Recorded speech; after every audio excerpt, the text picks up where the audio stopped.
দর্শক আমন্ত্রণ যমুনার বিশেষ আয়োজন ডক্টরস অন কলে। আপনাদের স্বাস্থ্য বিষয়ক নানান প্রশ্ন আর সেসবের তাৎক্ষণিক সমাধান নিয়ে আমাদের এই বিশেষ আয়োজন। সাথে থাকছেন দেশ বরণ্য এবং আধুনিক চিকিৎসা বিজ্ঞানে দক্ষ চিকিৎসকরা। দর্শক, বর্তমান যুগে নারীদের মধ্যে সংকোচবোধ কিছুটা কমে এসছে, কেননা মাসিক সংক্রান্ত বিষয় নিয়ে তারা খোলামেলা কথা বলছে। বর্তমানে মাসিক নিয়ে কোনো রাগঢাক না করে সঠিক তথ্য জানার জন্যে নারীরা খোলামেলা আলোচনা করছে। তাই আজ আমাদের আলোচনার বিষয় পিরিয়ডের ব্যথা ও এই সময়ের যত্ন। এ বিষয়ে কথা বলার জন্য একজন বিশেষ অতিথি আমাদের সাথে যুক্ত আছেন, ডাক্তার বেনজির হক পান্না, প্রসূতি ও স্ত্রীরোগ বিশেষজ্ঞ, সহকারী অধ্যাপক, পপুলার মেডিকেল কলেজ ও হাসপাতাল। পুরো আয়োজন জুড়ে সাথে থাকবো আমি, ডাক্তার সিদ্রা ইকবাল। এই সংক্রান্ত যে কোনো প্রশ্ন ও পরামর্শ পেতে ফোন করুন 982405 নাম্বারে।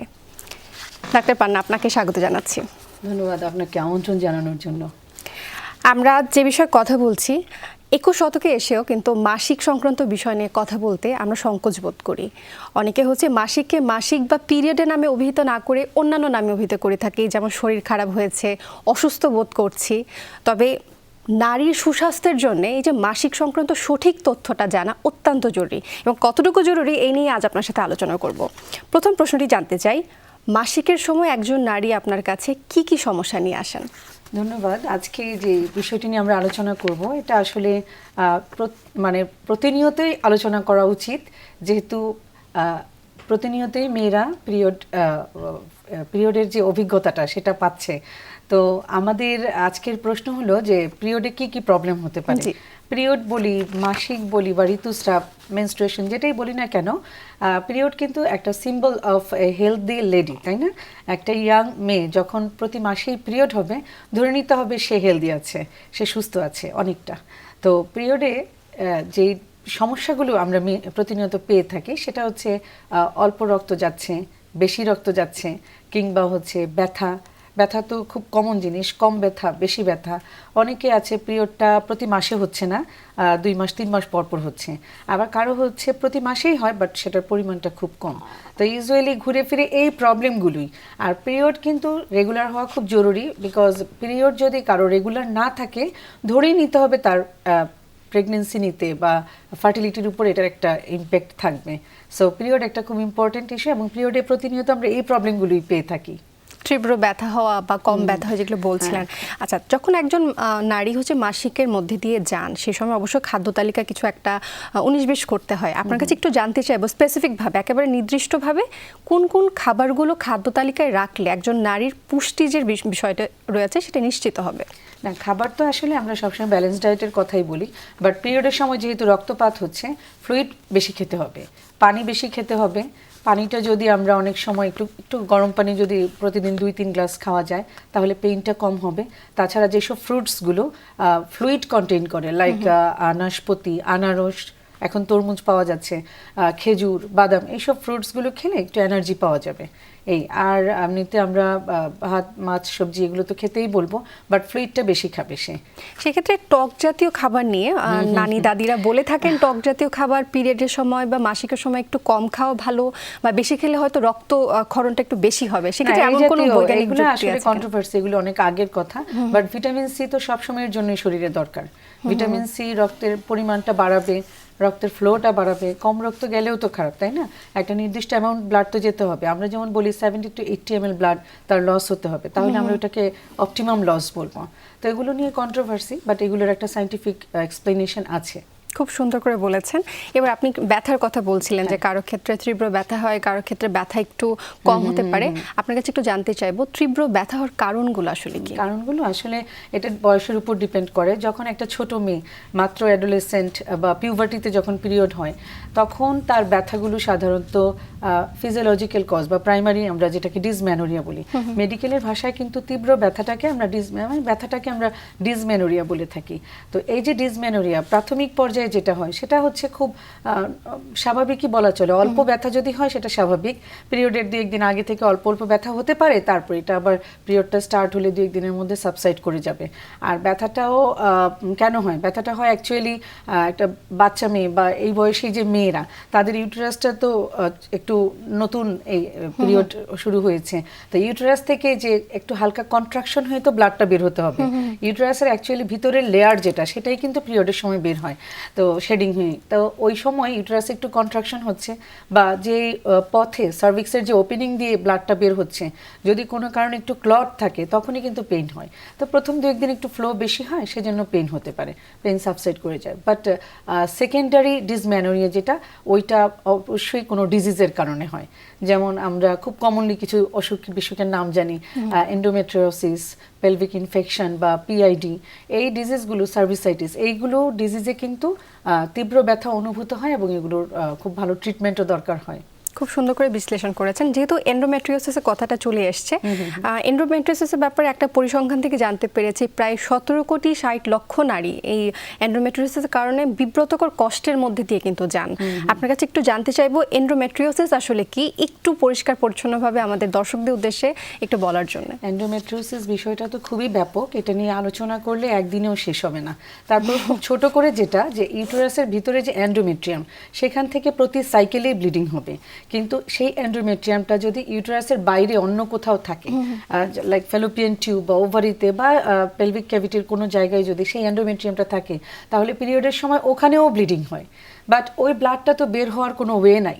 ইউটেরাসের ব্লিডিংটা যেমন পিরিয়ডের সময় বের হয়ে আসছে, কিন্তু ওই ব্লাডটা কিন্তু ওখানেই অর্গানাইজ হয়, ওখানেই থেকে যায়, থেকে একসময় একটা সিস্ট তৈরি করে, এবং সিস্ট মানে হচ্ছে ফ্লুইড, যার আশপাশে একটা স্যাক থাকছে।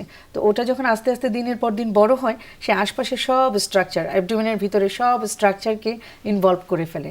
তখন একটা অনেক ব্যাপক একটা ব্যথা, প্লাস তার লাইফস্টাইল মানে চেঞ্জ হয়ে যায়। বিশেষ করে যেসব মেয়ে অফিস গোয়িং, যেসব মেয়ে স্কুল কলেজ গোয়িং, ওদের তো ডে টু ডেজ অ্যাক্টিভিটি ফল করে। সো ওই ব্যথাটা, ওইটাকেই এন্ডোমেট্রিওসিস বলে। এবং এন্ডোমেট্রিওসিস যদি আমরা খুব আর্লি অবস্থায় ট্রিটমেন্ট না করি, এন্ডোমেট্রিওসিসের যে কমপ্লিকেশন সেটা আরও খারাপ। হ্যাঁ, আমরা এন্ডোমেট্রিওসিসের কমপ্লিকেশন সম্পর্কে আরও আলোচনা করব। কথা বলছিলাম আমরা এন্ডোমেট্রিওসিস নিয়ে, তবে একজন দর্শক আমাদের সাথে যুক্ত হয়েছেন, ফোন কলটি নিয়ে নিব। দর্শক, কে বলছিলেন, কোথা থেকে বলছিলেন, নাম বলে প্রশ্ন করুন। হ্যাঁ, আসসালামু আলাইকুম। ওয়ালাইকুম আসসালাম দর্শক, আমরা শুনতে পাচ্ছি। হ্যাঁ, আমি পাখি, আমি বগুড়া থেকে বলতেছি। জি দর্শক, আপনি প্রশ্নটি করুন। হ্যাঁ, আমি ম্যাডামের কাছে বলছি যে আমার বাবু বয়স 6 মাস হচ্ছে। জি, আমার এখনো পিরিয়ড হয়নি। এক্ষেত্রে স্বামী স্ত্রীর যে সম্পর্ক, এটা কি মানে আমরা খুব চেপে চলতেছি, এটা কি করার ভাবছি। জি দর্শক, আমরা আপনার প্রশ্নটি বুঝতে পেরেছি। উত্তরের জন্য আমাদের সাথেই থাকুন। আচ্ছা, উনি যে প্রশ্নটি করেছে যে ওনার একটা বেবি হয়েছে মাত্র 6 মান্থ, তা এখনো পিরিয়ড স্টার্ট হয়নি। বাচ্চা যদি এক্সক্লুসিভ ব্রেস্ট ফিড করে, বাচ্চা যদি মায়ের বুকের দুধের বাইরে আর কিছু না খায়, তাহলে হচ্ছে গিয়ে পিরিয়ডটা অনেকেরই বন্ধ থাকে। 6 মাস, 8 মাস, 1 বছর, এমনকি 2 বছরও বন্ধ থাকতে পারে। কারণ কি, দুধ যখন খাওয়া হয় আমাদের শরীরে প্রোলেকটিন নামে একটা হরমোন, ওটা বেড়ে যায়। ওটা বেড়ে গেলে পিরিয়ডটা হতে পারে না। বাট আমাদের একটা জিনিস মনে রাখতে হবে, পিরিয়ড হওয়ার ঠিক 2 সপ্তাহ আগে কিন্তু ওভুলেশন হয়, যেটা প্রেগনেন্সি করে। তা উনি যেহেতু পিরিয়ডটা হচ্ছে না, উনি ধরে নিচ্ছে যে আমার তো পিরিয়ডই হচ্ছে না। বাট পিরিয়ডের যে কোনো দিনই পিরিয়ড হোক না কেন, তার 14 দিন আগেই কিন্তু তার ওভুলেশন হবে। সেক্ষেত্রে তার প্রেগনেন্সি হয়ে যাওয়ার সম্ভাবনা আছে। ইন দ্যাট কেস উনি যেটা করবে, পিরিয়ড স্পন্টেনিয়াসলি হোক, ওয়েট করবে সে, বাট তার এই যে ফিজিক্যাল রিলেশনে সে অবশ্যই প্রোটেকশন ইউজ করবে। খুব সুন্দর করে বলেছেন। আশা করছি দর্শক আমাদের প্রশ্নের উত্তরটি পেয়েছেন। কথা বলছিলাম এন্ডোমেট্রিওসিস নিয়ে এবং কথা বলছিলেন পেলভিক ইনফেকশন নিয়ে। আর কি কি কারণে পেলভিক ইনফেকশন হতে পারে? আচ্ছা, পেলভিক ইনফেকশন তো বিভিন্ন কারণেই হয়। এই যে আর্লি ম্যারেজ, বা খুব দ্রুত বাচ্চা নিয়ে নিচ্ছে, একটার পর একটা বাচ্চা নিয়ে নিচ্ছে, বা বাচ্চা অ্যাবর্ট করছে, হয়তো আনহেলদি এনভায়রনমেন্ট, পরিবেশে গিয়ে সে অ্যাবর্শন করছে, এসব কারণে। তাছাড়া যদি তার পার্সোনাল যে হাইজিন, পিরিয়ডের সময় তো একটা হাইজিন মেনটেন করতে হয়, পরিষ্কার পরিচ্ছন্ন থাকতে হবে। সেই পরিষ্কার পরিচ্ছন্নতা যদি না থাকে, কিংবা নিজের যে ইমিউনিটি, আমার শরীরের যে আমাকে প্রোটেক্ট করার যে ক্ষমতা, ওটা যদি কম থাকে, সেই ক্ষেত্রে কিন্তু ইনফেকশন হতে পারে, যেটাকে আমরা পেলভিক ইনফ্লামেটরি ডিজিজ বলি। তো পেলভিক ইনফ্লামেটরি ডিজিজেও কিন্তু পেশেন্টের মানে যে কারো অনেক ব্যথা, পিরিয়ডে অনেক ব্যথা হতে পারে। সেই ব্যথাটার ক্যারেক্টারটা কীরকম হবে, 2 দিন বা 1 দিন আগে থেকে প্রচুর ব্যথা হবে, এবং পিরিয়ডটা স্টার্ট হলে 2 থেকে 3 দিনের মধ্যে সেটা আবার সাবসাইড করে যাবে। তো এই ব্যথাটা পিআইডির কি না সেটা আমরা বুঝতে পারবো, তার শুধু পেইন না, অ্যাসোসিয়েটেড তার ভেজিনাল ডিসচার্জ থাকবে, দুর্গন্ধযুক্ত স্রাব যাবে, বা শুধু পিরিয়ডে ব্যথা না, তলপেটটাতে প্রায়শই তার ব্যথা হবে।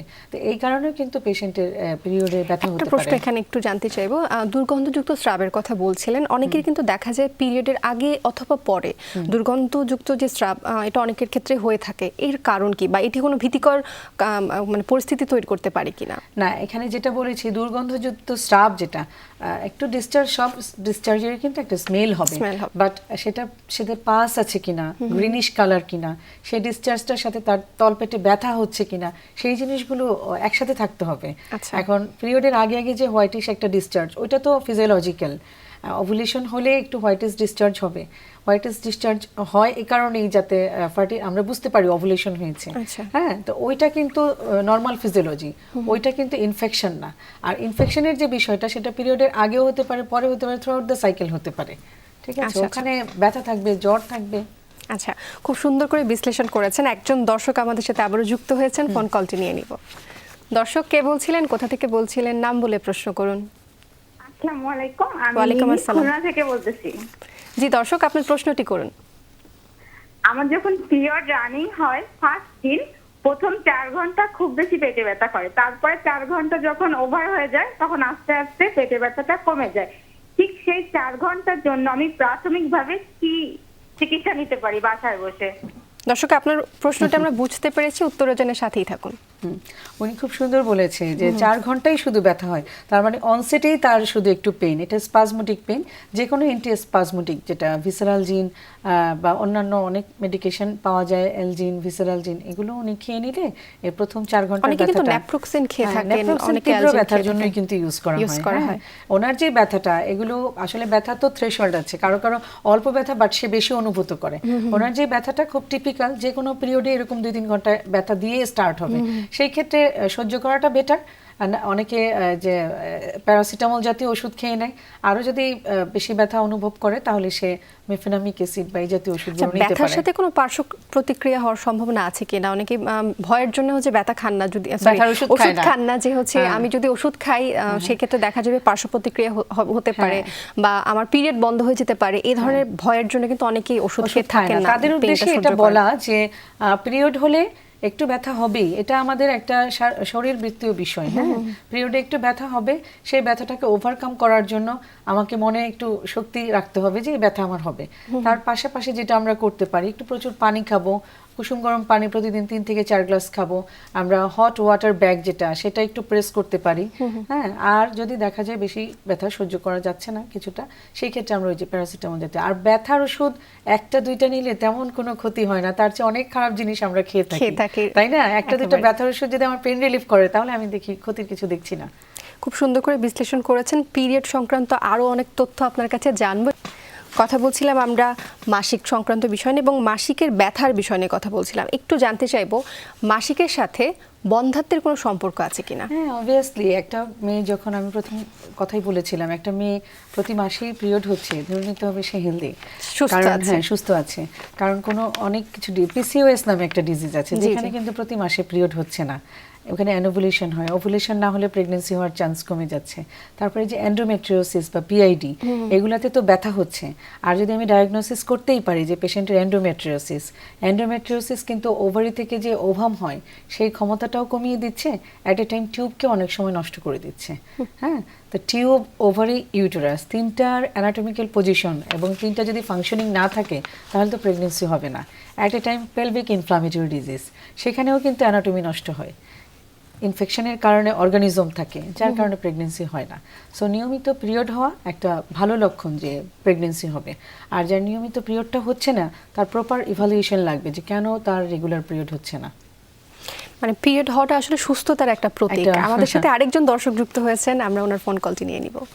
দর্শক, কে বলছিলেন, কোথা থেকে বলছিলেন, নাম বলে প্রশ্ন করুন।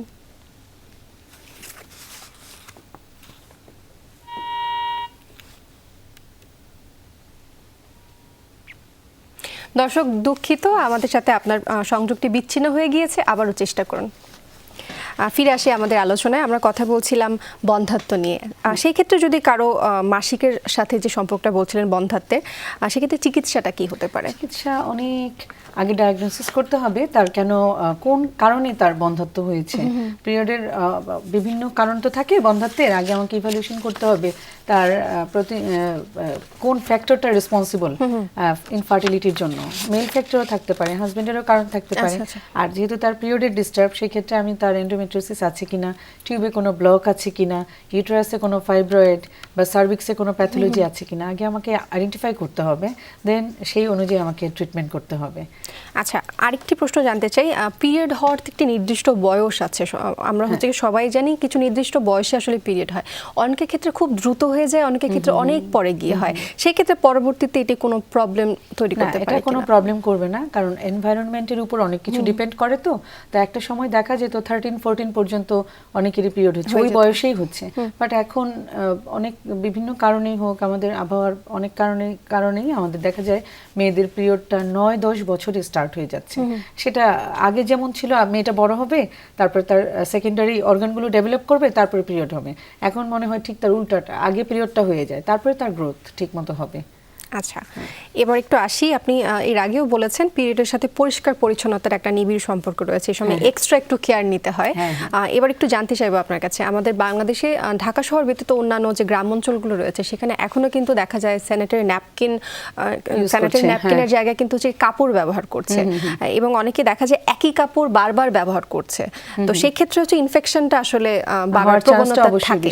আপনার কাছে এই বিষয়টি পরিষ্কার পরিচ্ছন্নভাবে জানতে চাইবো। পরিষ্কার পরিচ্ছন্নতা আসলে সম্পূর্ণ নিজের কাছে। পিরিয়ডের সময় প্রত্যেকদিন গোসলের ব্যাপারটা যে থাকে, শাওয়ারটা তাকে নিতে হবে রেগুলার। তারপরে অনেকে আছে ঠিক আছে প্যাড ইউজ করছে না, প্যাড কিন্তু এখন খুব সুলভ মূল্যেই পাওয়া যায়। হ্যাঁ, তো প্যাড ইউজ করছে না, ন্যাপকিন ইউজ করে, বাট সেটাকে যদি আমি প্রপারলি ওয়াশ করি এবং একটা গরম রোদে ভালো মতো শুকানো যায়, তাহলে কিন্তু সেটা দিয়ে 1-2টা সাইকেল চালানো যায়। দিনের পর দিন ইউজ করবে না, করাও যায় না, আলটিমেটলি নষ্ট হয়ে যায়। সো 1টা বা 2টা সাইকেল সে যে কাপড়টা ইউজ করছে সেই কাপড়টাকে সে যত্ন করবে, ভালো মতো ওয়াশ করবে, ভালো মতো এটাকে ড্রাই করবে। আর হচ্ছে আমরা একটা জিনিস বলে রাখি, পিরিয়ড যখন হয় তখন সার্ভিক্সের যে ওপেনিংটা সেটা তো খোলা, ব্লাড আসছে। তো ব্লাড হচ্ছে গিয়ে সমস্ত অর্গানিজমগুলোর জন্য একটা মিডিয়া, যেখানে নাকি তারা খুব রোগ বিস্তার করতে পারে। সো এই ন্যাপকিন থেকে ইনফেকশন হতে পারে, ন্যাপকিন থেকে। সো এই ব্যাপারে খুব কেয়ারফুল থাকতে হবে। আর পানি বেশি করে খেতে হবে, পরিষ্কার পরিচ্ছন্ন, যতবার ওয়াশরুমে যাবে জায়গাটা ক্লিন করতে হবে। এই তো আরেকটি কথা জানতে চাইবো, প্যাড নিয়ে একটু কথা জানতে চাই। আমরা হচ্ছে কি আধুনিক যুগে অনেকেই কিন্তু হচ্ছে কি প্যাড যারা অ্যাফোর্ড করতে পারি তারা কিন্তু প্যাড ইউজ করছি, তবে প্যাড ইউজ করে যে সময়সীমা অনেকেই জানি না। অনেকেই মনে করে থাকেন যে যেহেতু আমার ডিসচার্জ নেই, যেহেতু হচ্ছে কি এখন আমার ডিসচার্জ হচ্ছে না, আমি প্যাডটা সারাক্ষণ ক্যারি করতে পারি। আবার অনেকেই বলে থাকেন যে প্যাড অনেকক্ষণ ব্যবহার করার ফলে কিন্তু অনেক ধরনের রোগ হয়। আপনার কাছে একটু না, এটা আসলে ব্লিডিং যতটুকু ব্লিডিং হলে তো ডেফিনেটলি সে চেঞ্জ করে ফেলবে, বাট ব্লিডিং যদি কমও হয় অ্যাটলিস্ট 3 টাইমস চেঞ্জ করতে হবে। যদি ব্লিডিং নাও হয়ে থাকে সেক্ষেত্রে হচ্ছে 3 টাইমস। এটা পড়ে আছে জিনিসটা, আচ্ছা আমি তো ওয়্যার করে আছি, তাই না? 1 ফোঁটা হলেও তো ব্লাড আছে সেখানে। সো আমাকে এটা 8 আওয়ারলি বা দিন 3 থেকে 4 বার চেঞ্জ করতে হবে। আচ্ছা, এবার আরেকটা প্রশ্ন জানতে চাইবো, তা হচ্ছে একেবারে ছোট করে জানতে চাইবো, আমরা অনুষ্ঠানের প্রায় শেষ দিকে চলে এসেছি। অনেকের ক্ষেত্রে ব্লিডিং দেখা যায় একেবারে 7 দিন পর্যন্ত হচ্ছে, অনেকের ক্ষেত্রে দেখা যায় যে প্রথম 2 দিন হয়, এরপর আর 4-5 দিন কোনো ব্লিডিং নেই। হ্যাঁ, তো এটা কতটুকু স্বাভাবিক বা অস্বাভাবিক? স্বাভাবিক, আমরা বলেই থাকি 3 থেকে 5 দিন, বাট এটা যদি 7 দিনও হয় নর্মাল, এটা যদি 2 দিন বা 3 দিনও হয় এটাও নর্মাল। এটা তো ডিপেন্ড করছে আমার বডিতে কতটুকু ব্লাড আছে, আমার হরমোন কীরকম, হরমোনের অবস্থা কীরকম, আমার ওভুলেশন হয়েছে না হয়নি, আমি ওসিপি খাই কি খাই না, সেসবের উপর, জেনেটিক্যালিও আছে, স্বাস্থ্যের উপর ডিপেন্ড করে। সো 2 থেকে 3 দিন যদি প্রপার ওয়েতে ব্লাড যায়, সেটাকে মানে অ্যাবনর্মাল ভাবার কিছু কারণ নেই। ওসিপির সাথে অবশ্যই তাহলে পিরিয়ডের হ্যাঁ, ডেফিনেটলি যারা ওসিপি ইউজ করছে তাদের তো পিরিয়ড খুব অল্প সময়ের জন্য হবে, 1 দিন বা 2 দিনের জন্য হবে। খুব সুন্দর করে বিশ্লেষণ করেছেন, খুব চমৎকারভাবে উপস্থাপন করেছেন। আপনাকে অসংখ্য ধন্যবাদ ডক্টর সনকলে আসার জন্য। ধন্যবাদ যমুনা টেলিভিশনকে আমাকে আমন্ত্রণ জানানোর জন্য। দর্শক, পিরিয়ড নিয়ে সংকোচের পরিবর্তন আসুক এই আশা এবং প্রত্যাশায় আজকের মতো বিদায় নিচ্ছি।